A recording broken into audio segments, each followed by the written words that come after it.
Kinwestiyon sa Kamara ang 1.6 billion pesos na hiling na budget ng Department of Transportation para sa Public Transport Modernization Program. Ayon sa isang kongresista, hindi naman daw kasi ramdam ang tagumpay ng programa. May unang balita, si Marg Salazar.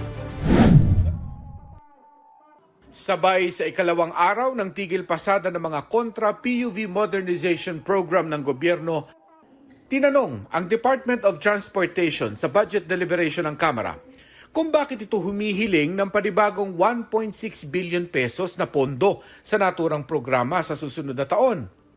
Ayon kay Congressman Raul Manuel, hindi ramdam sa kalsada ang sinasabing tagumpay ng PUV modernization kahit sabihing 83% o 117,058 na traditional jeepneys ay modern na. Kasi nga bahagi ng pagpapakonsolidate ay pananakot sa mga driver na hindi sila makakabiyahe.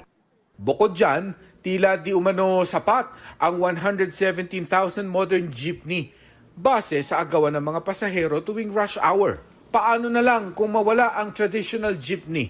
Ilan na yung mga hinuli na mga jeepney dahil hindi sila nag-consolidate? Those who did not consolidate have not gone back to their routes. In short, hindi na sila pumapasada knowing the penalties and consequence yung pwedeng mangyari. Paglilinaw ng DOTR, hindi pa sila nagpapahuli ng hindi moderno at hindi pa consolidated. Hindi rin daw modernization ang dahilan kung bakit kulang ang namamasada sa Metro Manila halimbawa. Hindi pa rin kumbensido ang kinatawa ng Kabataan Party List.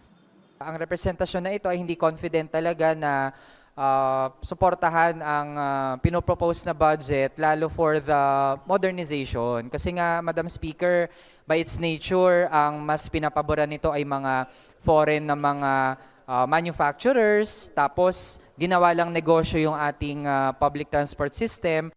Bukod sa budget ng DOTR, saglit din nasalang sa plenaryo ang budget ng Office of the President. Pinuna ni ACT Teacher Representative Franz Castro ang Confidential at Intelligence Fund ng Pangulo ngayong taon na hindi naman daw nagamit ng buo na sana'y inilaan na lang sa social services. Wala nang ibang tumayo para himayin ang budget ng Pangulo kaya wala pang 30 minuto ay inaprubahan na rin ito sa plenaryo. Ito ang unang balita, Mark Salazar para sa GMA Integrated News. Mga kapuso, para una ka sa mga balita, mag-subscribe sa GMA Integrated News sa YouTube. Sa mga kapuso abroad, subaybayan niyo po kami sa GMA Pinoy TV at sa www.gmanews.tv.